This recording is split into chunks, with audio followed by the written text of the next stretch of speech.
Welcome to the Well Off Podcast, where the goal is to motivate, inspire, and share success principles. I'm your host, George Almasri.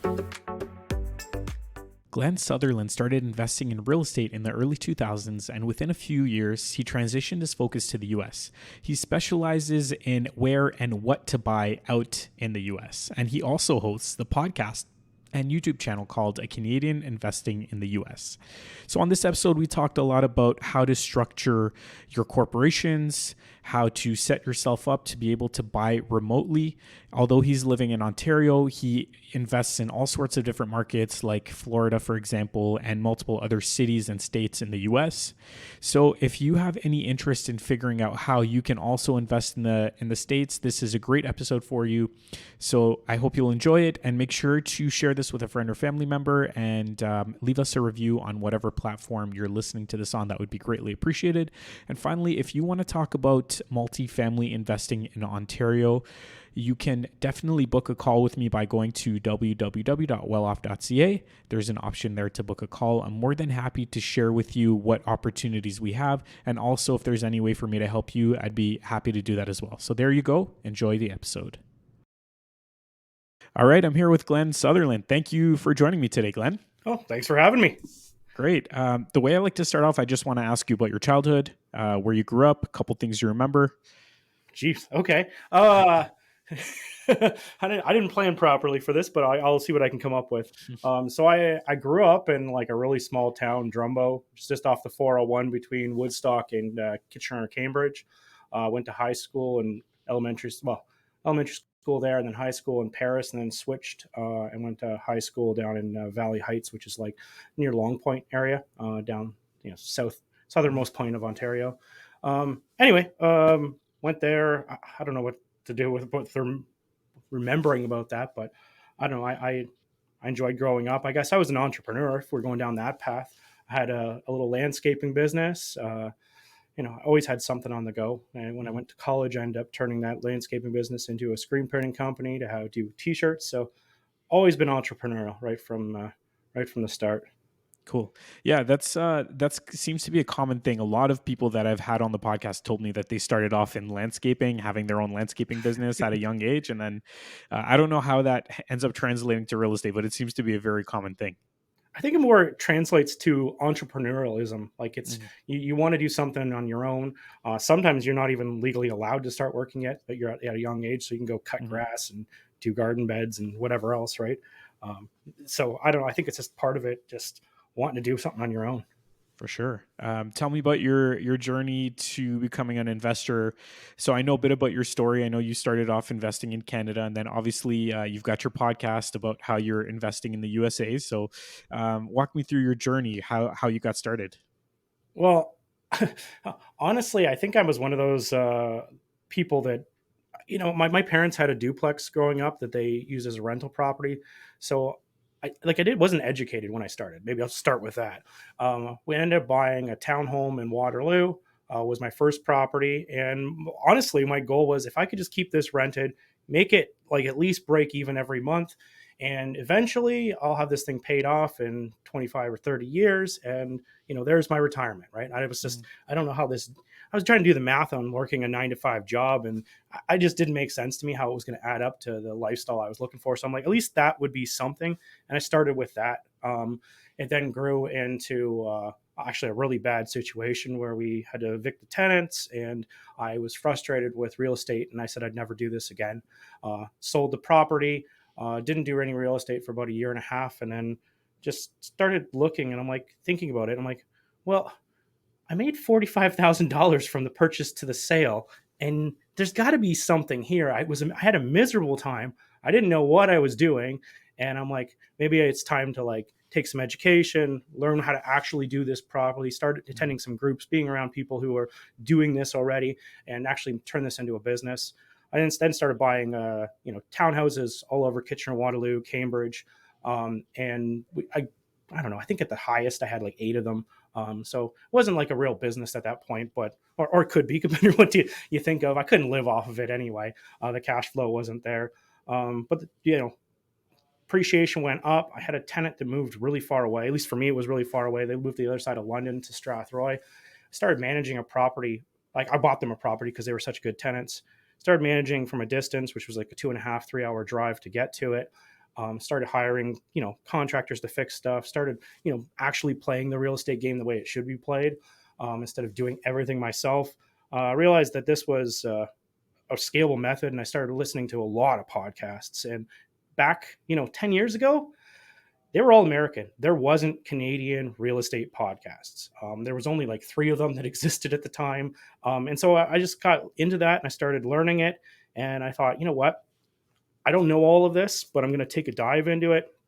We'll figure some of this out and we'll just start growing this. So uh, today I end up, doing this all the time. I buy about a house a week or a property per week. We buy 4plexes, 20plexes. We're trying to buy a 200plex this summer or probably this fall.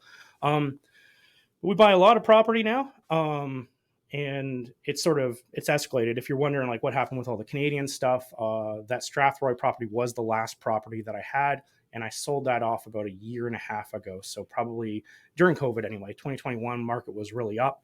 I saw an opportunity to, something that was, cash flowing mediocre, and I like to do like a return on equity equation every year, and it was my lowest performing property. So usually I have to try and find a way to make the lowest one move up to the top, or at least close to the top. If I can't do that, then it's time to liquidate. So I liquidated the last one and reinvested the money into American properties.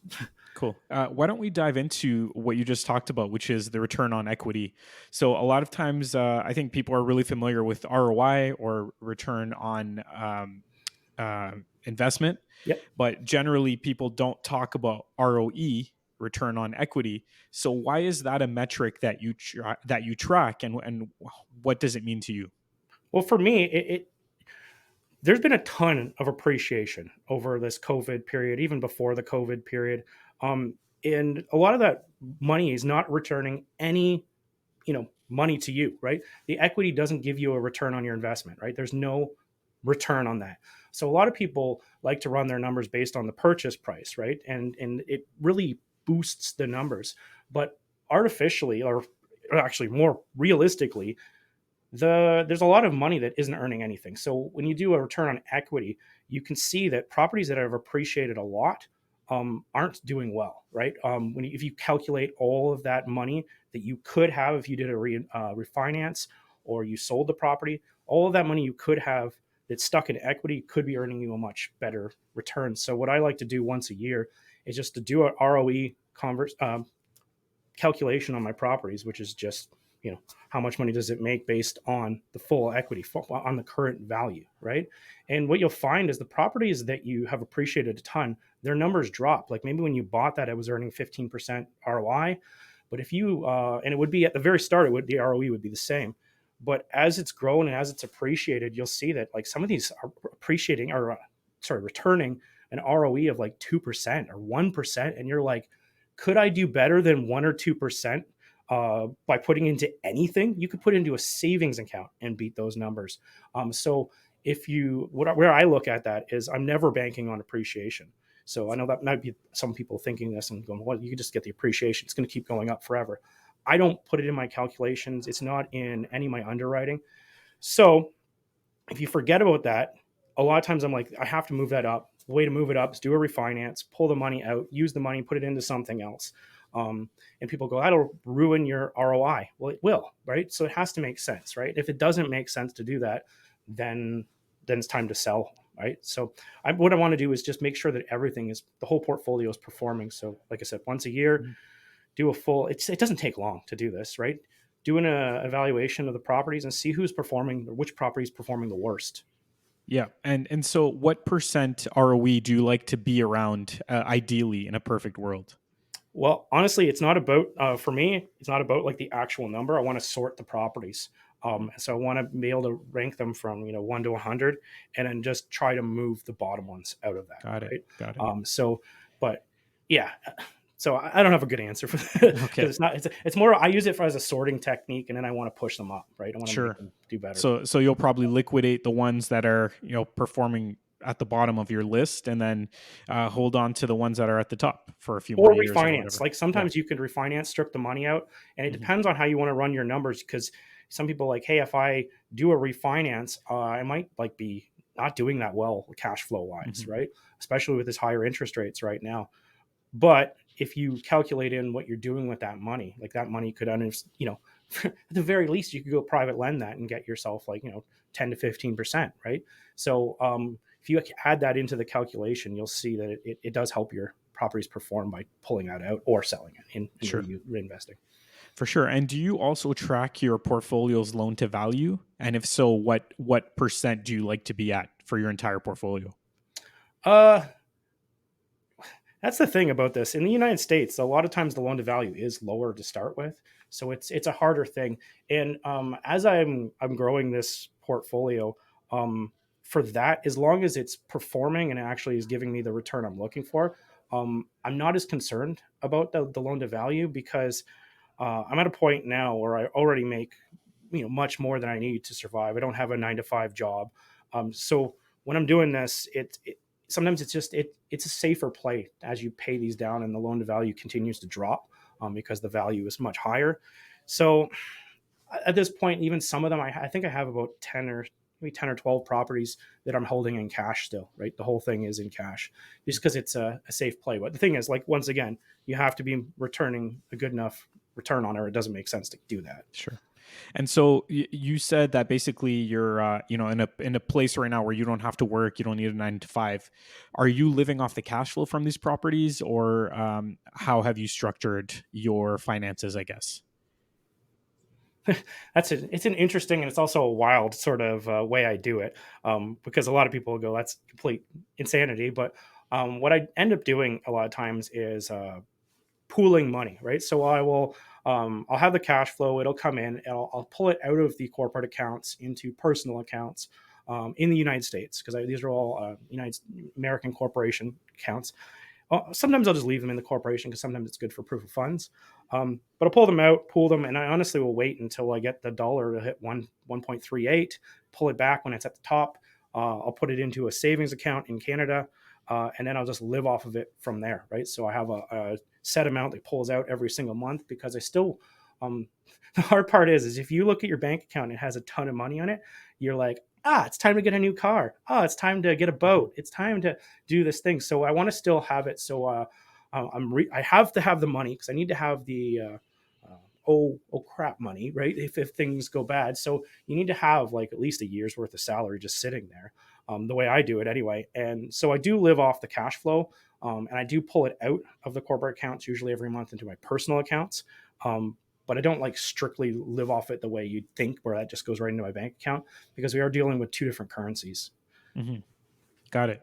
Yeah. So if somebody today was looking to do what you're doing, and they're a Canadian just like you, and they want to build a portfolio in the States and get to a point where they can live off the cash flow from the properties that they own, what would you recommend doing? What would be the fastest way to get to financial freedom using that strategy? Well, if I was to do this again, in all honesty, because the first probably 4 properties I bought in the United States, I could have done better. Like, I'm just honestly, I could have done better. I could have learned better. Um, I think there's 2 different ways to go with this. Either you partner up with somebody who's already doing it, it's going to get you the returns, who's experienced, who's good at buying, who's going to be buying at a significant discount. Like typically what I buy right now is purchase plus reno is 65% of the ARV, right? So typically if it's a 25% reno, I'm buying at 40% of the ARV, which sounds insane, but they do exist.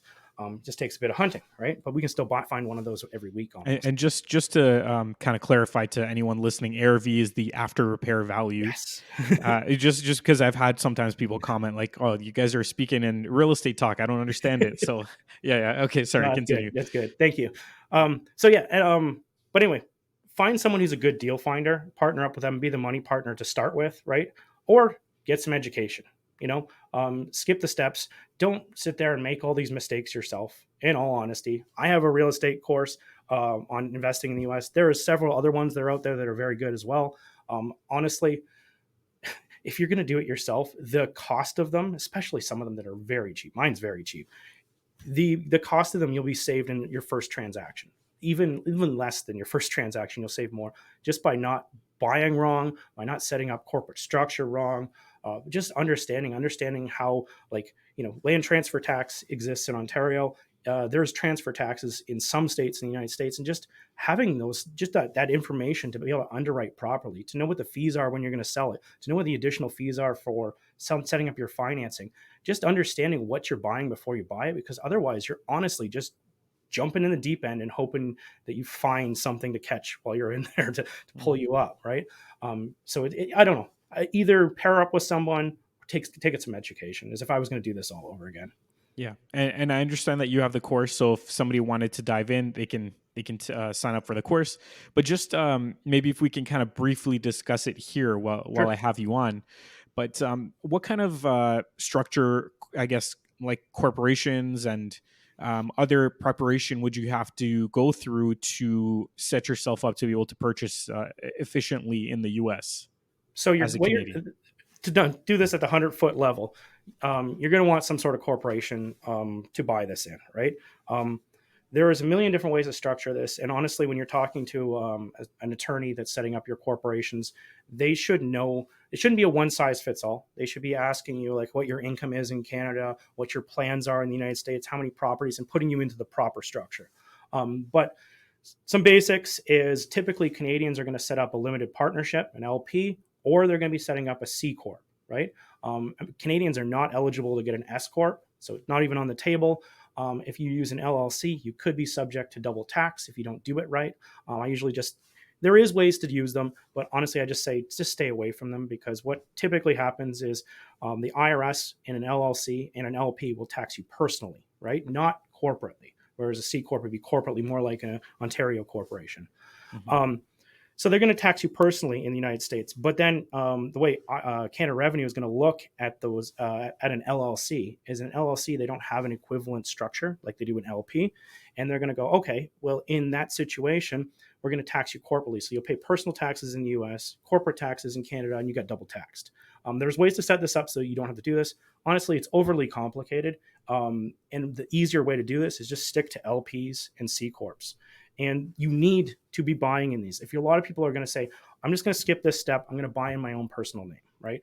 That way I can work with the Canadian banks like RBC, BMO, CIBC, National, HSBC.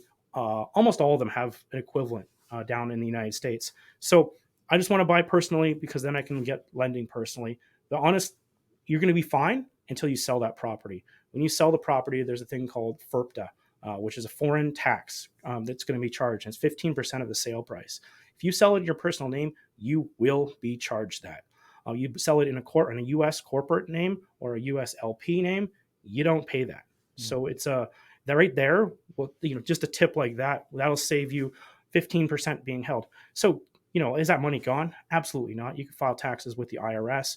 The IRS will, take the proper amount of taxes and then give you the rest back. The problem is we're real estate investors. Say you sell the property in February, you file your taxes in April for the year before. So you have to wait a whole year and 2 months. So you're now at 14 months, and then you file your return, and you probably get your money back in August or September. Do you really want the IRS to hold your money for like a year and a half, a year and 3/4? I don't. I don't feel like giving free loans to government entities. I Mhm. personally would rather do another project with that money. Sure. Yeah, yeah. And I believe in the past when I've kind of discussed this sort of thing with others, I was told that you should incorporate in certain states because you're gonna get benefits in certain states. Would you agree with that? Obviously, you're not a lawyer or an accountant or Yeah, whatever, but just we'll just start from with your that own disclaimer. knowledge. I am not Yeah, a yeah, lawyer or accountant, yeah. but there is advantages to going into certain states. The most common are like the Delawares and the Wyomings, Yeah. and it's mostly just because of public record. The United States does not have the privacy that Canada has. So in those states, they don't list who the owners, who the shareholders, who is in this corporation. It's not public record. Whereas most of the United States, that is public record. You could go look up my Ohio entity, and you could see that I'm on it. I'll be listed as the general partners on it, right? Or the members if it's a corporation, right? Same thing with Florida. Same thing with most of the United States.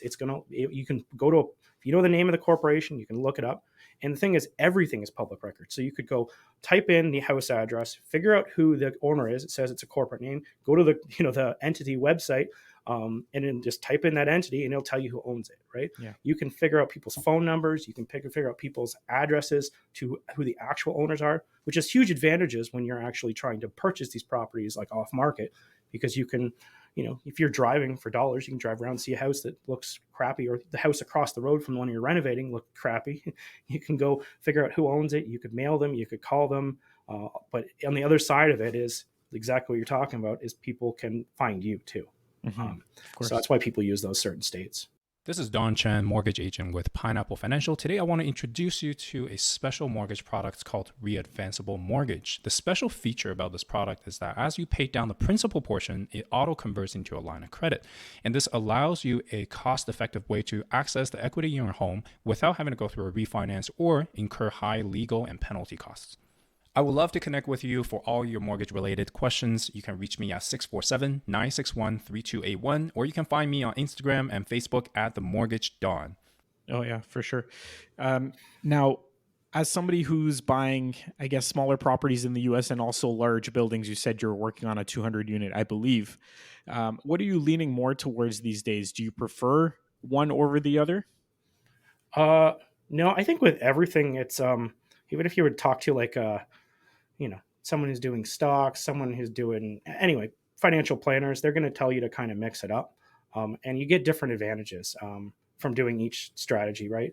In all honesty, in the single family field right now, we're probably doing 80% flips right now, and we're doing fewer burrs. We're picking projects that are shorter. I don't want the exposure to the market like I used to be comfortable with. Like in last year, you're like, hey, if the project goes long, we make extra money, right? Because it keeps appreciating. Right now it's back to appreciating again, but it's a scary time. I want to be in and out in like 2-3 months. I don't want this long exposure. I like the entry and exit. Just having the interest rates higher. I honestly, you do have to run it into your underwriting, and it's a little bit tougher to make some of them work, right? As bursts. So if you can go do a flip, make some cash quick, right now in this kind of market, that's honestly where I feel the most comfortable. Different game when you're playing in the commercial space, right? Because all you're trying to do is, go and improve your net operating income, decrease your expenses, apply it to a cap rate, and do a refinance, right? So it still works as long as the banks don't raise the cap rate too much. And that's just what you have to plan for, is if they say the cap rate's a 3 for this market, you probably should be underwriting at a 4, just in case. Yeah, for sure. Let's talk about your flips a little bit. So you said 80% right now of your focus is on flipping properties. What markets are you flipping in? What type of properties, and what are some of the numbers you're looking for? Yeah. So we'll start with the markets. We actually do this I do this in quite a few markets. So we have one going right now in Brevard County, so Melbourne Beach, Florida. We have between Toledo and Dayton, I think there's 13 that we're renovating right now. We're doing Kansas City. We have 3 on the go in Detroit. Well, technically 2 on the go in Detroit. One hasn't quite closed yet. I'm hoping to close next week. It's been a pain closing that one, but so we're kind of in different types of markets. I'll also doing it in Birmingham, Alabama, and we're hoping. Well, we have a team set up in Indianapolis. We just can't find the numbers, but we kind of work in a different markets. So there are different sort of properties. Like the ones in Florida, you will make a lot more money on a flip, right? Just honestly, you're like the numbers on that one. I think we bought it for. Don't quote me exactly, but I think we bought it for $290,000. We're putting $65,000 into it, and we have it appraised as an ARV because we did a fix and flip loan on this. We appraised for $470,000, right? So there's some really good numbers on that. The thing that's different between working in, say, Florida and Ohio is you're dealing with financing, right? So we have a carrying cost of, I don't know what it is, like $1,700 every single month to hold that flip, right? Whereas when we work in, say, Dayton or Toledo, typically what I say is if you want to say basic numbers, is we usually buy for $50,000, we renovate for $50,000, and we sell for $165,000, right? And we just do a lot of those, right?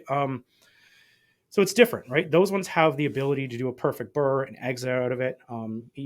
It will get your money back. It will get your private money lenders their money back. It will get your joint ventures their money back. But we work in cash in those markets because the prices are cheaper, right? So I don't know if I answered your question. We do both, and those are the kind of numbers we're looking for. You need to make more more money in Florida just because of the carrying cost, because it is going to eat into it.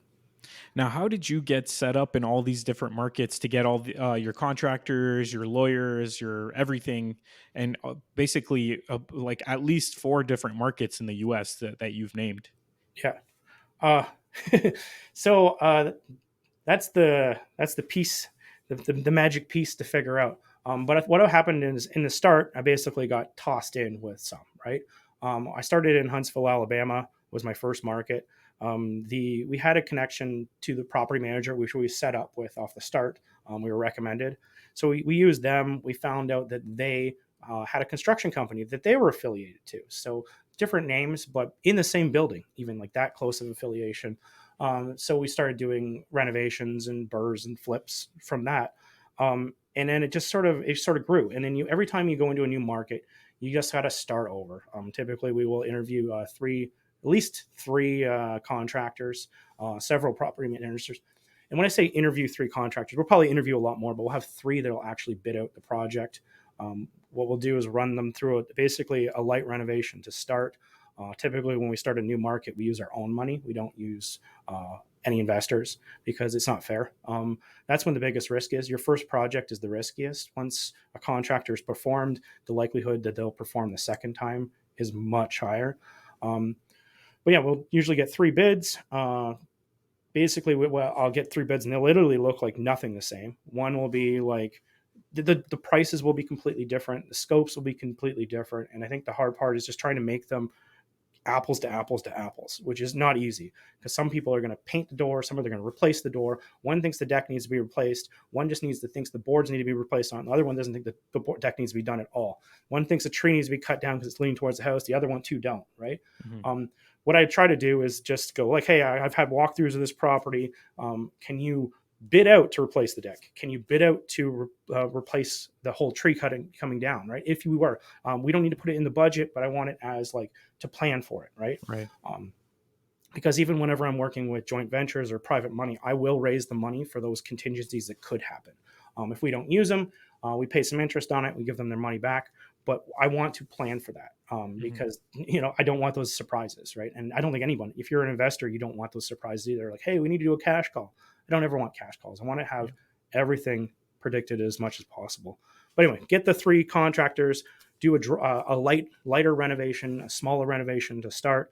If that works out, then you do it again. The second time in the same market, honestly, I usually don't go and interview all 3 people again to get them to bid it out because a lot of times in the first projects, they may ask you to pay them for doing the, scoping out the work and everything else.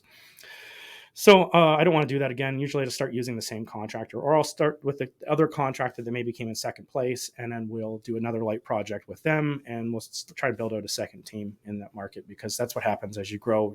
A lot of times you're going to need, ideally, it's best to have a second contractor, a second property manager. If something doesn't work out, you can slip from one to the other. It's not easy to do, especially if you don't do it right from the start. Because you're going to feel if you wait too long, you're stepping on their toes to hire somebody else. They're going to be insulted by it. So if you don't do it at the start, it's going to be tough to do it later. Yeah, absolutely. So you've got so many different things going on, so many different types of projects and different markets. What does a typical day look like for you? Can you walk us through what your responsibilities are when it comes to your investment portfolio? Yeah, well, what I'm trying to do now as much as possible is to reassign everything to try and move myself as much out of this as possible. So I do have a lot of people that meet with the contractors for me now. We have sheets for them to fill out, and they go through it, and then I have a meeting with them. So it saves my time a lot by just getting the updates. I'll go back to them, tell them what needs to be done, and go forward.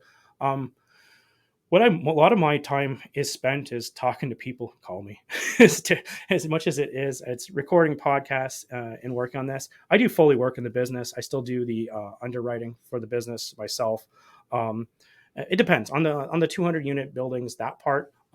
Typically I check over the underwriting. I don't do it because it's a lot of work.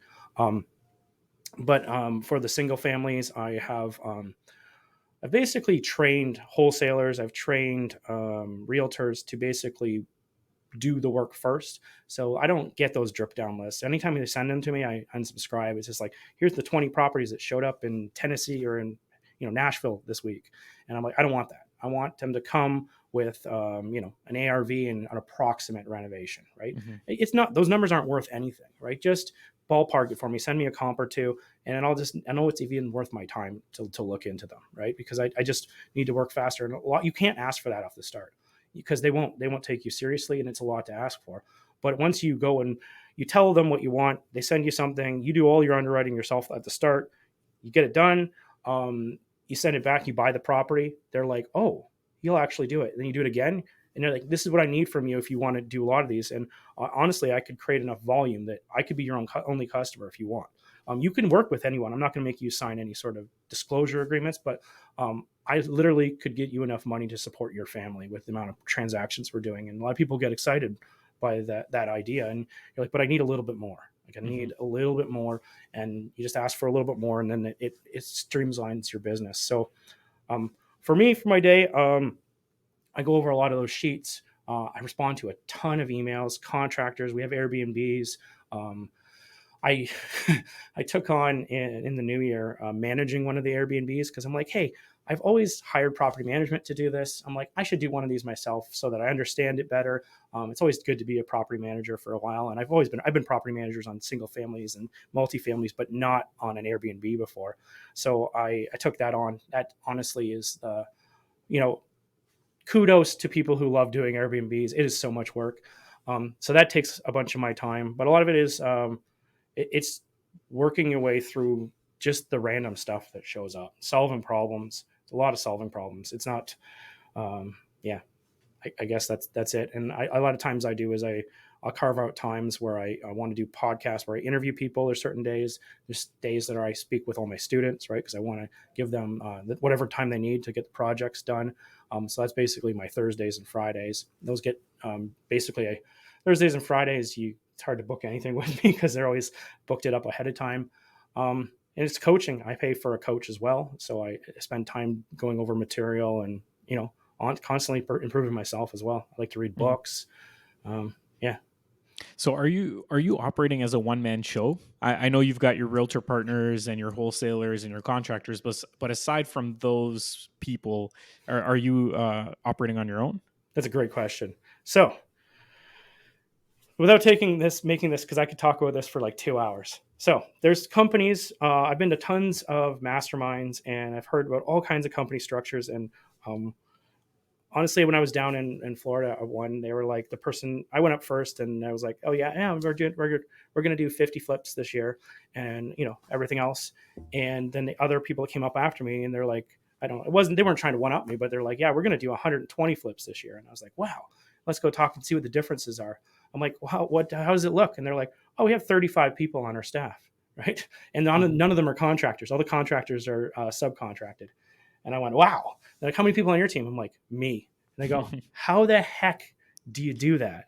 And I said, alignment of interest. And they go, what the heck is that? And I go, if you need a CMA pulled, like to pull comps, right? Before you buy something, you need to have a whole bunch of comps of what they're going to be. So realtors can pull you what's called a comparative market analysis for you. And I'm like, a lot of times they're going to want to charge you for that. But I'm like, hey, if you buy a property, a wholesale property off market. So if you're going to keep the property, why would the realtor do that for you for free? Because they're not going to get paid. There's no realtor on the purchase. There is no sale. So why would they work with you? So I'll go, okay, well, do you know in the U.S., their property management actually has more restrictions than in Canada in most states. So they have to have a broker on who is a partner in the company. So that means there's realtors that work for pretty much every single property management, right? So guess what? It's going to be turning into a rental. That's who's going to pull you your CMAs, right? You're going to sell this as a flip at the end, even if it's off market, realtor. You have a realtor part of the purchase. There's the realtor. So you're going to get that part off your plate. And you're just going to slowly find alignments with everything. That's just the example for the purchases and sales. I'm going to take smaller pieces of deals. I'm going to bring in a whole bunch of partners. I now have I have several partners that take a piece of the deal as equity partners. I don't pay them a salary. And then they just help me facilitate all these, like the people who are talking to the contractors, like I was talking about. They're going to take a piece of the deal in the end, right? A lot of them, I think all of them, they have 9 to 5 jobs, and it's like a side hustle for them. They get pieces of the deal, which works for me. It frees my time up so I can work on more things. So I think a lot of it is I prefer contractors and having everyone on contractor paid as a commission. And the reason is when September happened in 2022, and basically they're like, the interest rates are jumping, the market's falling, the whole thing is falling apart. People who had that 35 people staff, they had to keep buying, keep renovating, keep selling. I didn't buy anything from September to January. Instead, I attended a lot of masterminds. I interviewed people, talked to people, and I wanted to make this safe for my investors, for myself, and I didn't have to buy. Everyone was paid as a commission. So I could just stop, relax, finish off the current projects, and let's figure out where we're going with this and just take a breather. We have reserve funds, and let's make a smart decision. So I prefer to run that way and keep everyone, as much as I can, everyone on a commission based. Yeah, for sure. Sounds like you've got a really cool operation going. You've got a lot of systems in place to be able to make this work. What are you working towards? Like, there's there's endless goals that you can set around acquiring real estate and growing your portfolio and making a ton of money off flips. But is there a certain end goal in mind, or a certain maybe cash flow number or something like that you're striving for? No, I hit my cash flow number because I did have that was the goal. And honestly, it's not a very good goal to do the cash flow way, right? It's more of the lifestyle you're looking for. What I'm working on is getting myself out of the business. That's what the goal is with this. I would like it. I won't drop names, but I was at another mastermind, another real estate meetup, and I was talking with the guy who hosts it, and he went away to Africa for like a month, and he came back, and his team had hired new players and had started new markets all on their own. I want to build my system to be at that level where these guys can make decisions completely on their own. I trust them. Maybe you have managers that manage the people who are doing it. Maybe the people who are there now could become the managers. But that's what I'd like to build it into a business it really is a living, breathing thing on itself. That's what I'm working towards now. There's still a lot of stuff I do. As much as I like to say that I get rid of it, but I do usually take 2 days off a week, and not weekends. I mean, usually 2 weekdays off per week as well. But it's that's what I want working towards. It's about building something that can grow on its own. You think about any big company, like it's not that if that CEO walked away, this thing still runs, it still works fine. And right now, what my fear is that if I stepped away, what would happen? Maybe it would be fine. Maybe it wouldn't. I don't know. Yeah. So really quickly, what does it look like for you to step away? What would you have to do to get to that point? Honestly, I think it would be to be able to say that I've pulled it off. If I could just go a month, go to somewhere and not have the cell phone on. If you ask my wife, I look at that phone all the time. I literally have to set it aside, leave it in my office charging when the kids get home from school, because otherwise I'll play with it. I'll be like messaging or responding to WhatsApp messages with my students and everything else, right? It just, that phone will all consume you, right? So I think just being able to step away, like to have the phone off, the business runs, the contractors have someone to talk to that isn't me.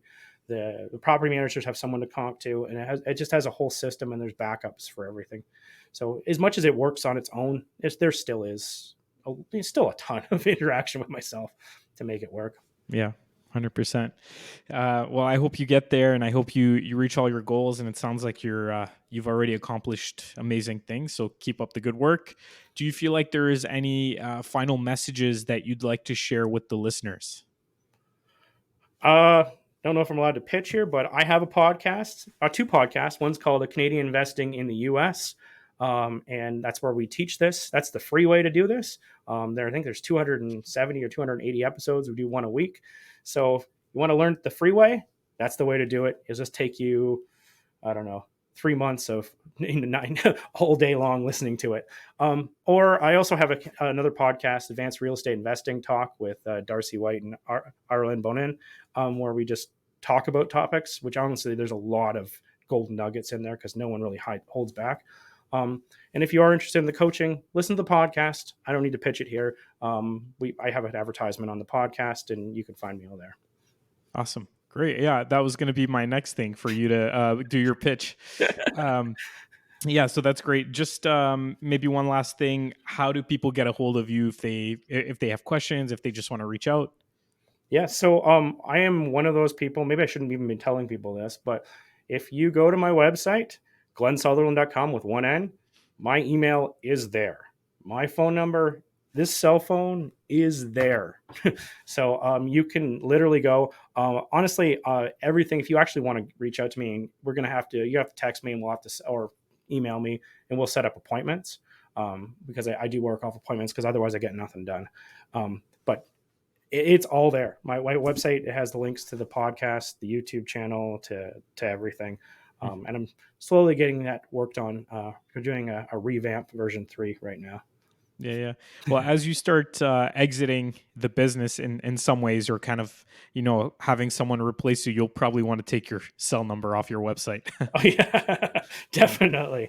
Yeah, definitely. Great. Okay, Glenn, I appreciate you doing this. Thank you for sharing all that information. And we'll be sure to include your information in the show notes. And we'll be in touch. Thank you. This is so much fun. Thank you. Thanks for listening to this episode of the Well Off Podcast. If you enjoy the show, then I'd really appreciate if you left us a review on iTunes and let us know your thoughts. In order for us to get a larger audience, it's really important to have reviews, so your support is extremely appreciated. And also, don't forget to share the podcast with your friends and family. Until next time, I'm George Almasri. Have a great day.